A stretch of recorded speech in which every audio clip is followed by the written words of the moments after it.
Good afternoon, Your Honor. We are here in case 24-CR-1275, State of Ohio versus Colleen M. Kelly. Present in court is the defendant, who's accompanied by her attorney, Mr. Jim Matthews. We were previously here on March 3rd, 2025. At that time, the defendant withdrew her previously entered plea of not guilty and entered a plea of guilty to count 1, possession of cocaine, a felony of the fifth degree, with a voluntary forfeiture of all contraband and instrumentalities. This matter was referred to the Lake County Probation Department for a pre-sentence investigation report, as well as for a drug and alcohol evaluation.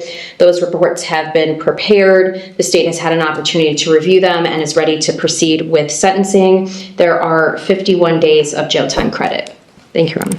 I thought this was Thank you. They included the... Mr. Matthews, any reason not to go forward with sentencing? No, Your Honor. Anything you want to say on behalf of your client? Yes, Your Honor, thank you. Your Honor, Ms. Kelly does wish to be put on community control.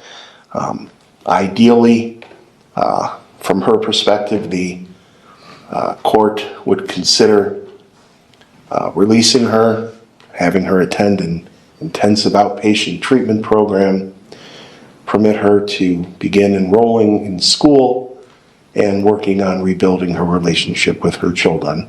She does have a statement she wishes to read to the court. Ms. Kelly, you have the right to address the court before your sentence. You can say anything you want. Anything you want to say. okay. Yeah, I'm not going to waste your time. There's a letter I wrote on Wednesday, and I was debating whether or not to send it to you. But pretty much, it says, Honorable Judge Collada, first I'd like to say thank you for taking a few moments of your time to read or listen to what I have to say on my own behalf, since I'm truly the only one who knows who I am. I also like to state that in my opinion, no offense, Mr. Matthews, that Mr. Matthews has not been the best representation for me. And I don't feel that he takes anything into consideration I say or brings it to you. He only responds with something negative, telling me that it won't happen, that you're going to say no to it, that it's going to be denied. And so he kind of puts me already, like feeling at a loss. I'm not going to make excuses for the choices I've made that have led me to the fortunate or unfortunate events in my life, because they were my choices, and I am a true believer that everything happens for a reason, good or bad. And we learn to live with these choices we make, but when it comes to addiction, that's not a choice anyone gets to make, because that gets passed down from generation to the next generation. It's hereditary and genetic for the most part. The reason I say that it's for the most part is because no one's to blame for the disease of addiction itself.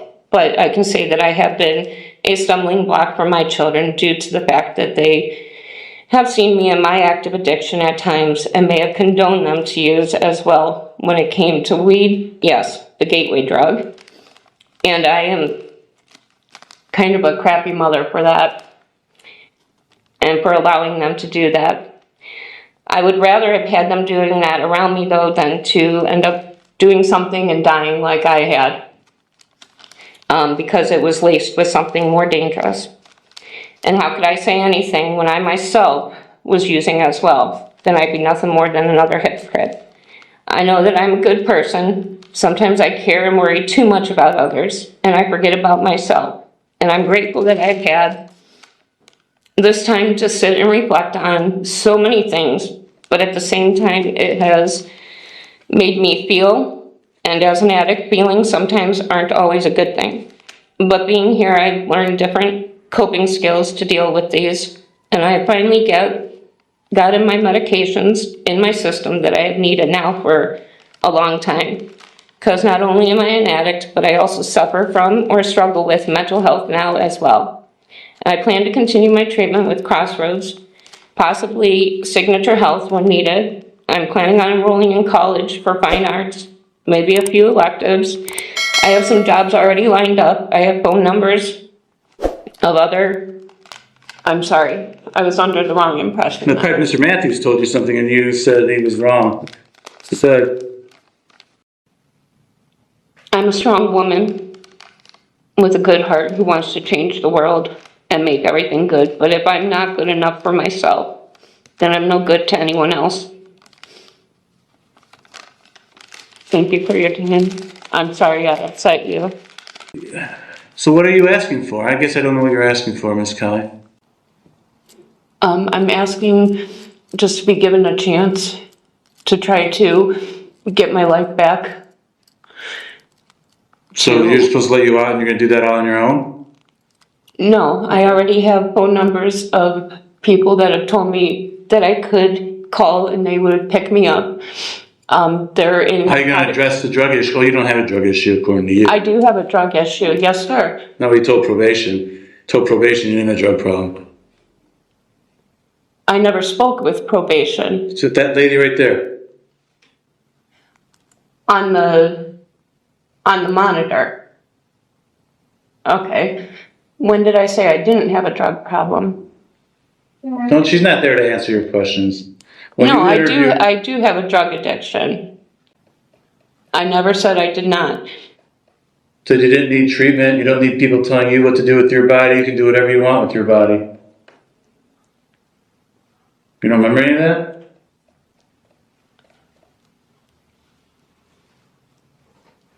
I'm not making any excuses, Your Honor. I may not have been on my medication at that time either. I had been struggling with mental health, and they finally have given me the medications, and they're working.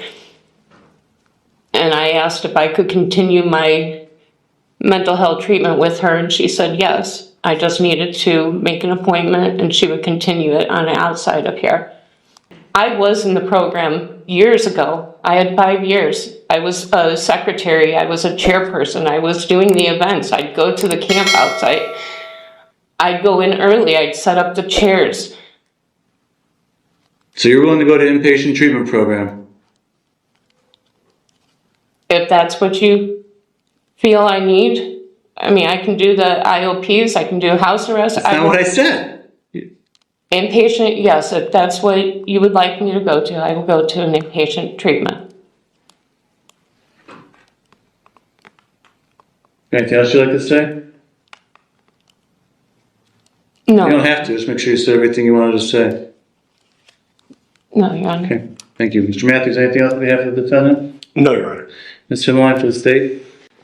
Your Honor, the defendant does have a lengthy criminal history, much of which involves drugs. She has been placed on probation in the past. In her 2017 Cuyahoga County case, she had 6 probation violations before she was sentenced to incarceration. And the same thing occurred in this court in 2020 when she was sentenced to prison for her probation violations. The defendant mentioned today that there's no choice in addiction, but she has the choice to change her life. And her lack of insight is concerning, and coupled with her prior history of failing to comply with terms of probation. She did also not take any responsibility for her behavior in this case. She indicated to probation that the police set her up, and that probation also somehow tampered with her drug testing results. She did pick up new charges while she was out on bond on this case. She has a 2025 case with Mentor where she is scheduled for sentencing and again tested positive while she was out on bond on this case. So for all of those reasons, the state does recommend either a prison sentence or at a minimum that she be placed into NeoCap. Thank you, Your Honor.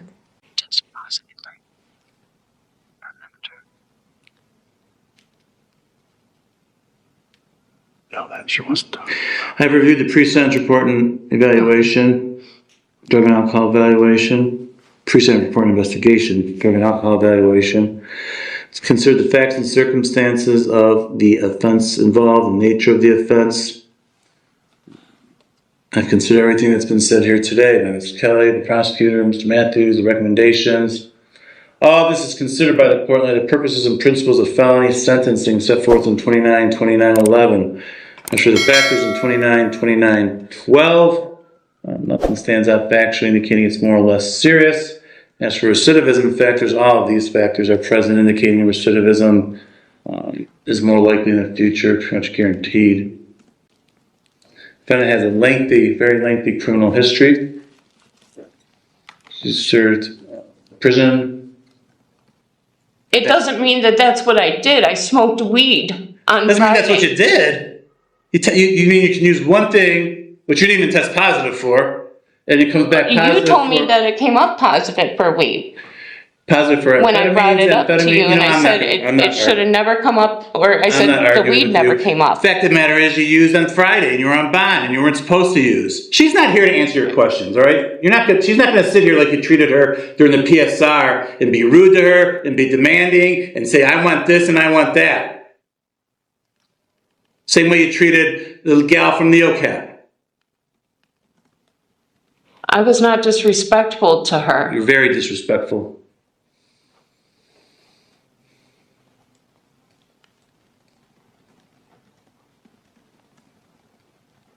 Absolutely zero remorse in this case. She actually denies committing the crime in this offense to the probation department.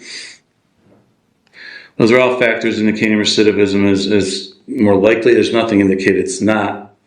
On the 29-29-13B1, court finds defendant previously served a prison term.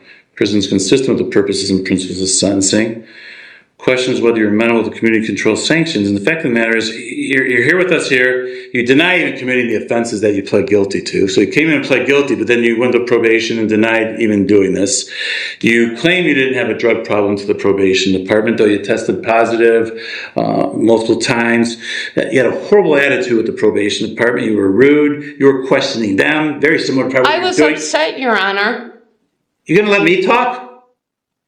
I don't care about your explanations. I told you need to go there and be open and honest with them and be respectful. And you don't go in there and be rude to them and treat them the way you treated them and be demanding. You're in no position to be demanding that they give you copies of everything. That's not the way it works. I asked her for a copy, and she said I didn't have the right to have one. Right, 100% That right. it wasn't my. If it Then was you demanded the same thing from the gal from NeoCap. I asked for a copy. If it had to do with my information, that's public record. No, it's not. See, you're the lawyer now. You know all this. No, I'm not a lawyer. Well, that's not public record. Those reports aren't public record. And when they told you that you weren't going to get them, you treat them rudely and you're insistent and questioning them. That's not the way it goes. You tell probation you don't need treatment. You can come in here on the day of your sentencing and change your whole tune, but you went over there, and I told you when you go over there, you need to be open and honest with them about everything that's going on. And then you show up here, again, when you know that you could be going to prison, and you change everything you said to them in terms of, now I think I have a drug problem. I do need treatment. That's not what you said to them. Nobody's going to tell you what to do with your body. You don't need treatment. You've been sitting there for 40 days now or whatever it is, and you're sober now, and you're good to go. That shows zero insight. Prison is consistent with the purposes and principles of sentencing. There's just no way, based on your history, with the multiple probation violations, and then the attitude you displayed here to the probation department, that you're amenable to community control sanctions. Therefore, it's a sentence to this court that the defendant serve a term in prison of 9 months. She has credit for 51 days she's already served. Need to advise you upon your release. You may be placed on post-release control for up to 2 years. If you aren't violating any of those conditions, the parole authority can send you back to prison as punishment for violating their rules for another 4.5 months, the maximum being 50% of the term I just imposed. Any additional prison term imposed for violating post-release control is being imposed as part of the sentence at this time. Court disapproves the defendant's placement in a program of shock incarceration, intensive prison program, or transfer of transitional control, and the defendant's ordered to pay all costs in this action.